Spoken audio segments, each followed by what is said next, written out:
movimiento rectilíneo y uniforme, ¿sí? Si algo se mueve con movimiento rectilíneo y uniforme, es cuando se mueve en línea recta y va todo el tiempo con la misma velocidad.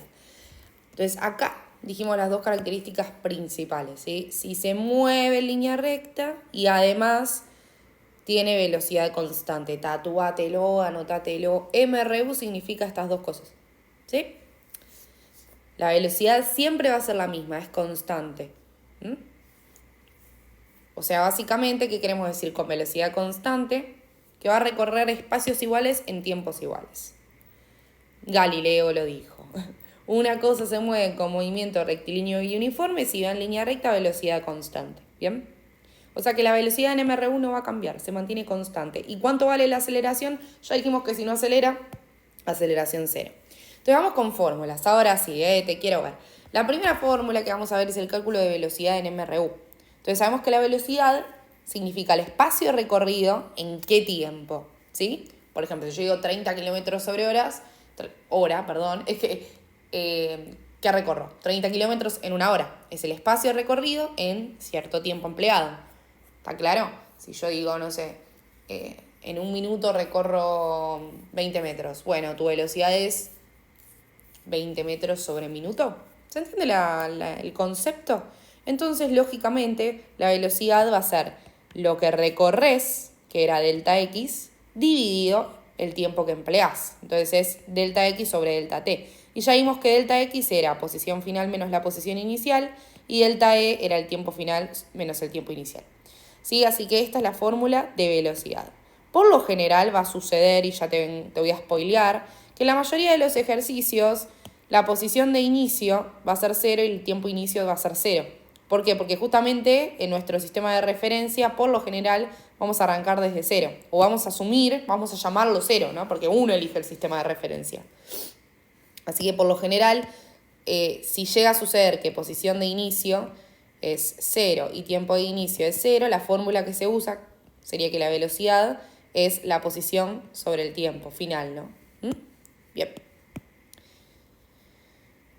Entonces, vamos con un ejemplo. Si una persona viaja de Buenos Aires a Mar del Plata, de Buenos Aires a Mar del Plata hay 400 kilómetros, ¿sí? Y el tiempo empleado son 5 horas, entonces la velocidad, ¿cuál va a ser? 400 dividido 5, ¿se entiende? Lo que recorriste en el tiempo en que lo hiciste. 400 sobre 5.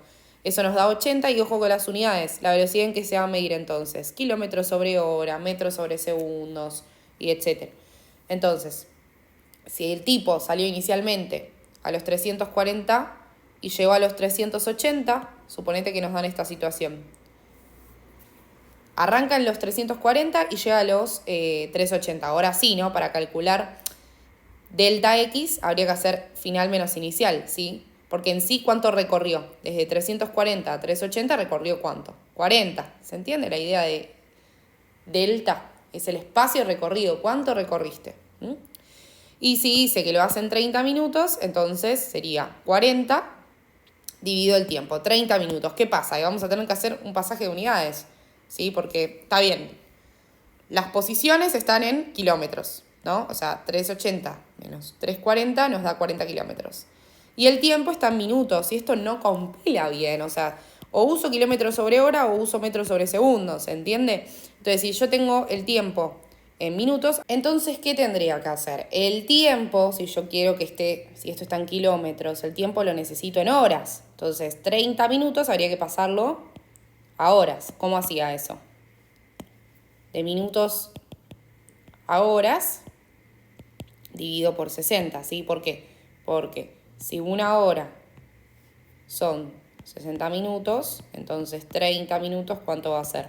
Esto por esto dividido esto, o uso factores de conversión, y hay que hacer básicamente 30 dividido 60, y eso da 0,5. Entonces, una vez que tengo bien las unidades, recién ahí reemplazo en la fórmula, ¿sí? Delta X nos dio 40, delta T, que es el tiempo empleado, son 0,5 horas, ¿sí? Hago 40 dividido 0,5 y me dio 80. ¿Qué unidad? Kilómetros sobre hora, y ahora sí, todo el mundo feliz. ¿Bien? Y vamos a ver otra cosa que es ecuación horaria, que la vamos a utilizar un montón. Que un detalle, ¿vos viste esta fórmula? La viste, porque la vimos recién. Si vos intentás despejar la posición, ¿sí? Si vos haces un despeje, o sea, ¿cómo harías este despeje? Yo quiero dejar a esta cosa solita. Esto que está dividiendo lo vas a pasar multiplicando, ¿no? Te va a quedar algo así. Y ahora esto que está restando lo pasas sumando, ¿estamos de acuerdo? Bueno, y te va a quedar esto. Esta es la ecuación horaria. Y nos va a servir un montón la ecuación horaria. ¿Está? Y es una ecuación, entonces, si es una ecuación va a tener una incógnita, ¿no? En las ecuaciones siempre tenemos una incógnita. En este caso va a ser el tiempo. O a veces delta t, porque esto era delta t, ¿te acordás? Tiempo final menos inicial, entonces la podemos escribir así también. Entonces esa va a ser nuestra incógnita. Ahora, generalmente el tiempo de inicio va a ser 0 por lo general, así que la ecuación nos va a quedar así, ¿sí? En el caso de que el tiempo de inicio vale 0. Más que nada va a suceder, ¿sí? Ya vamos a ver ejercicios. Bueno, entonces, ¿para qué me sirve, ¿no? Esta ecuación? Porque te va dando la posición del tipo en función del tiempo, ¿sí? O sea, yo tengo, por ejemplo, yo sé que algo se está moviendo desde una posición de 200 kilómetros, ¿no? Entonces la posición de inicio la reemplazás por 200, ¿sí? El ejercicio me dice que se mueve a velocidad constante, por lo tanto es MRU. Acordate, siempre que te digan velocidad constante es MRU. Y te dice que la velocidad es de 100, entonces reemplazás la velocidad por ahí. Fíjate el detalle no menor que ya desde ahora anda poniendo unidades, que nunca te falten las unidades, ¿sí? Y te dice que nada, eso, punto, nada más, no te dice más nada. O sea, asumimos que arranca desde un tiempo inicial de 0. Si no te dice nada es porque estamos arrancando desde 0, ¿sí? Siempre. Bueno, t menos 0 da t y nos queda así la ecuación horaria, ¿no? No te dice más nada.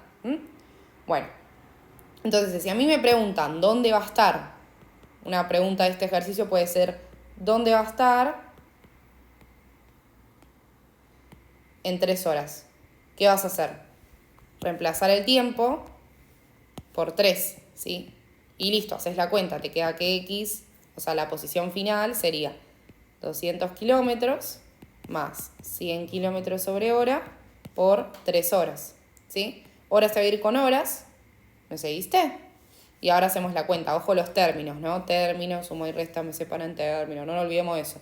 Y me queda 200 kilómetros más 100 por 3 nos da 300. O sea, que el loco va a estar en 500 kilómetros y ya está, ¿sí? Bueno, así lo vamos a usar, la ecuación horaria. O sea, la incógnita vendría a ser el tiempo y podemos ir reemplazando por el tiempo que nos dicen. Ahora, suponete que me preguntan dónde va a estar en 40 minutos. ¿Yo puedo hacer esto? ¿Reemplazar el tiempo por 40 minutos y ya? No, sí, porque voy a tener que hacer un pasaje de unidades previo.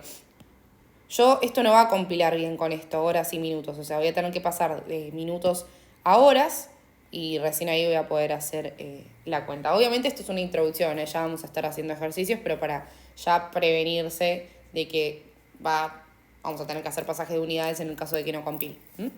Bueno, nada, teorías, todo esto, después vamos a ir a la práctica, pero te voy adelantando. Entonces, en definitiva, yo tengo estas ecuaciones en MRU. La ecuación horaria, que acá podía sacar la fórmula de velocidad, que era x final menos x inicial sobre t final menos tiempo inicial, te la voy a anotar, ¿sí?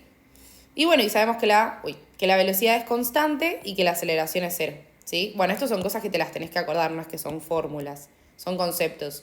Las fórmulas en sí es esta, que de ahí viene esta, ¿sí? Y ya está. O sea, es eso, solo vas a usar la primera para resolver problemas. Y acuérdate que generalmente el tiempo inicial va a valer 0, entonces la ecuación te va a quedar así, por lo general. Ahora, mi pregunta es, ¿qué onda los gráficos? ¿No? Es algo que uno teme mucho y se suele tomar mucho los gráficos. Y uno le tiene miedo a los gráficos. Ya me digo que te fui spoileando, ¿no? Que el gráfico de la posición, ¿cómo va a ser? Va a ser una línea recta. Pero ¿qué onda la velocidad? ¿Qué va a pasar? ¿Cómo va a variar los gráficos? Según no sé. Bueno, ¿no? Miedo, tranqui. Va a ser algo re sencillo, no te asustes. Del otro lado, te voy a spoilear un poco que yo pues matemática, voy a apuntarme al análisis matemático. Si vos tenés esta fórmula, no sé si viste función lineal, seguro sí, ya sea en otra materia, en el colegio. Si yo le pongo x a esto, la cuenta te va a quedar 100x, ¿no? 100x más 200. Y no sé si te suena esto pendiente y ordenada, ¿sí? Bueno, spoiler, ¿eh? Esto es un análisis que no hace falta que lo hagas, pero para que vayas entendiendo. Spoiler. Esto es una recta, esto es una función lineal. La función lineal era una recta. Entonces, fíjate que la gráfica de posición la deriva de la ecuación horaria y nos va a dar una recta, efectivamente. ¿Sí? Por eso se dice que en MRU es movimiento rectilíneo de recta. ¿Está? Y fíjate que la pendiente, esto era la pendiente y esto es la ordenada. La pendiente de la recta va a ser justamente ¿qué? Esto, el 100, ¿no? La velocidad. Entonces, medio que la pendiente en MRU significa la velocidad. Y eso nos va a dar información muy importante sobre los gráficos, ¿sí? O sea, ¿viste cómo está relacionado todo con todo acá? Pero bueno, ahora la vamos a ver en la otra parte de la clase. Eso fue todo hasta ahora.